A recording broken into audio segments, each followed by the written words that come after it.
All right, we got to make this a fast one. This has to be fast because I'm on a limited schedule today. Bunch of stuff going on. But I did want to do a quick update for the community and for the company.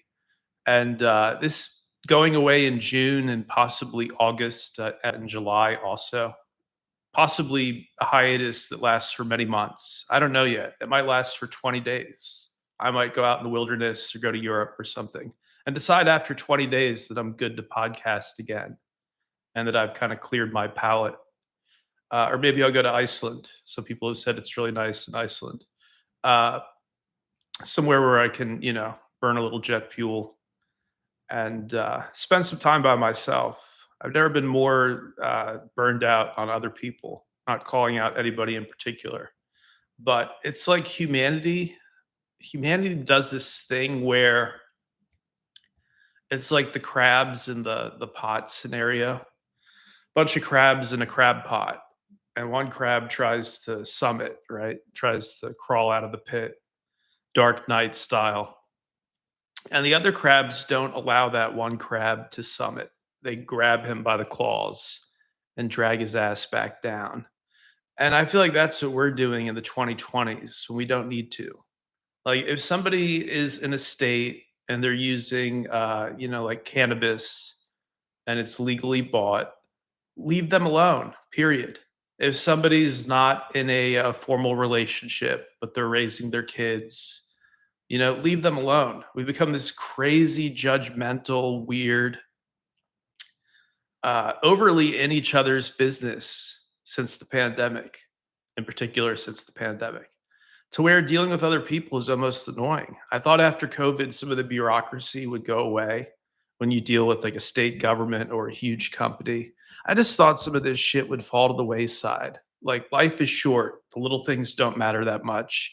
And we all experienced that because there was 2 years of COVID where a small but real percentage of people were dying and all the systems were collapsing. You couldn't even get a burger at McDonald's on certain days. And so you'd think after that we would cut each other a break. Instead, the opposite has happened. The weird folks who, thought out the lockdowns and stuff in the first place and the vaccine passports and all these strange ideas. These people, instead of going back to wherever they came from, they seem to be leading the charge in our culture and in our governments at the moment and our companies too. The culture seems to be led by a bunch of random weird Karens. I don't know how this happened. I don't know how we fix it. Hey, good morning, Adrian. Uh, but again, me leaving for weeks or possibly months.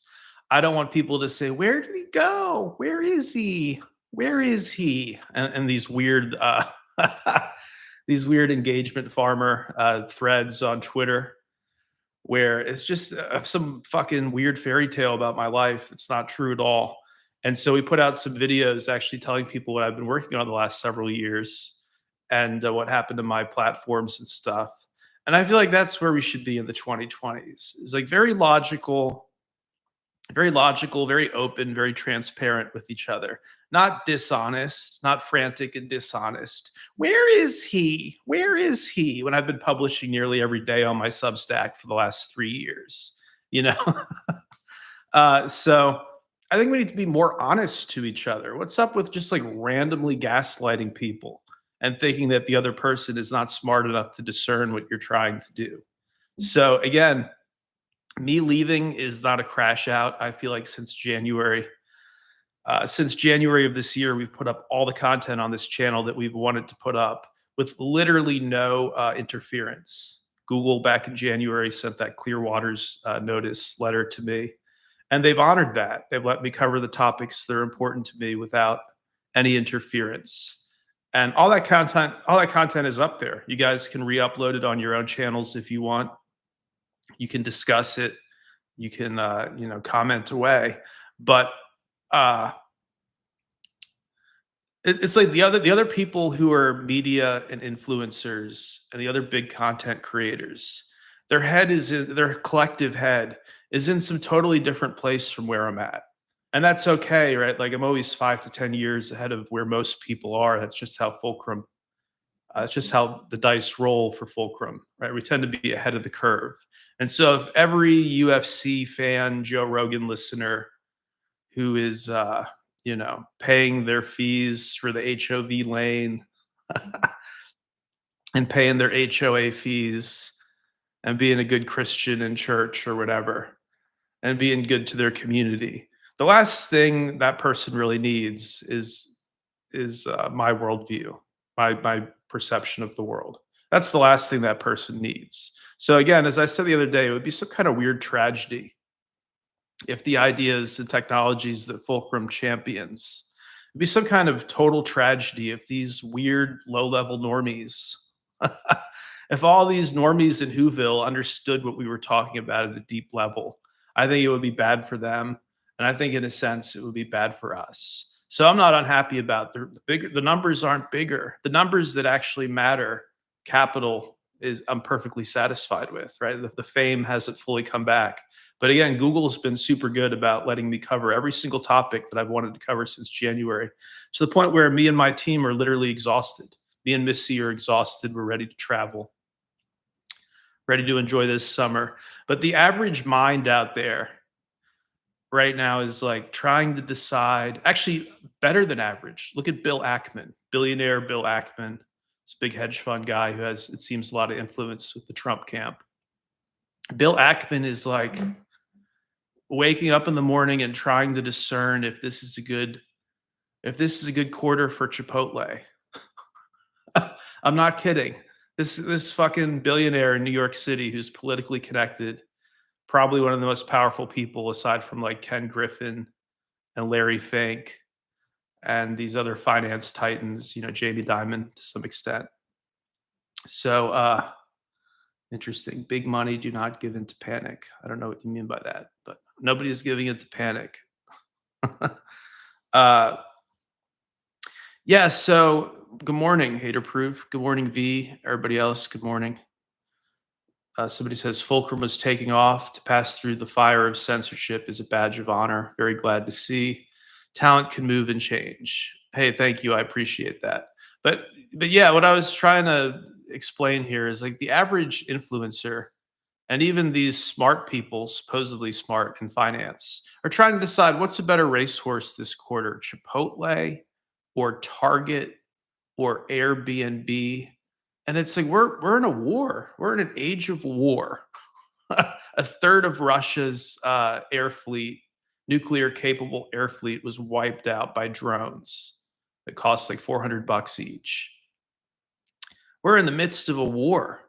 And then China's eyeing Taiwan, and you have Secretary of Defense Hegseth saying that them taking it could be imminent, or them stirring things up could be imminent.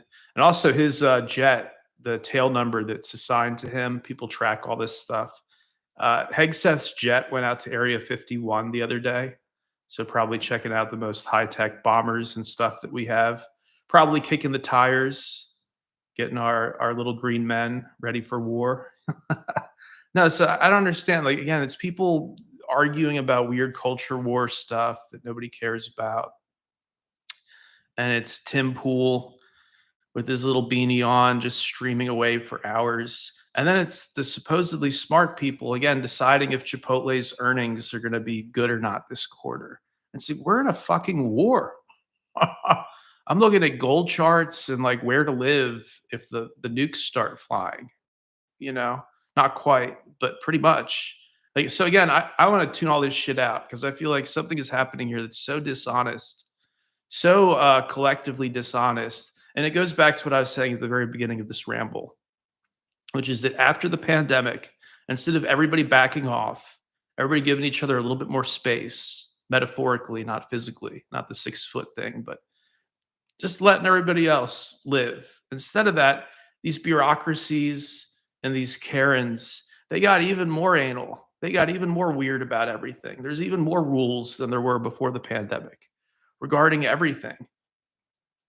Uh, used to watch me when I was in Denver. Yeah, those are fun years. We predicted much of what came in. We were sitting on the couch in Denver, smoking some doobies, thinking about what the world in the 2020s would look like. Pretty wild to think about that we're actually there. But yeah, so again, this disappearing for a week or for 2 weeks or maybe for the whole summer, it's not a crash out. It's not me dissatisfied with anything. It's me seeing that my mind is not built for this current climate of what's the big stock today? What big fast food stock should we all focus on? It's like we're in a war. Are people serious? How are people not stacking gold? How are people not looking into like water filtration systems and stuff? How aren't you going a little bit Alex Jones on this one at this point? Best case scenario is probably economic collapse, even if there's no hot war.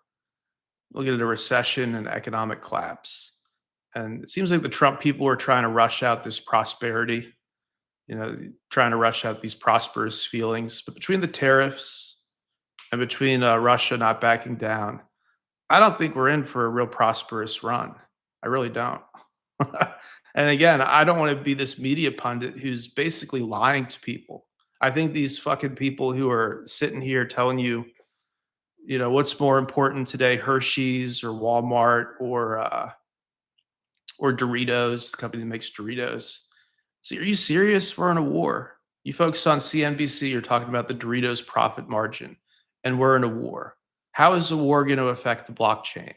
How is a fractured or potentially shattered internet? How is that going to affect blockchain value? What are we doing to mitigate that? Are we telling people about like the Blockstream satellites and stuff? Are we making people aware of the fact that these blockchains will keep going even if the internet goes down? Like, are we doing all this stuff or are we just in la la land? We're just in absolute fucking la la land. And again, I don't want to be a part of the chorus of people distracting you. Like things just got very serious very fast. And you got these guys like Tim Pool making you feel like it's just another day in Magaville, just another easy day where you can sling your shitty racist memes and all your insular bullshit. And it doesn't matter. You're going to have a good day. You're not going to have a good day pretty soon because war is knocking on our door. And it seems like none of the people who are in charge are de escalating, quite the opposite, right? So, yeah, exactly. So I'm gonna live my life this summer. I would encourage you guys to live your lives also. But what you don't want to do is don't be put to sleep by these little flute players, these little snake tamers.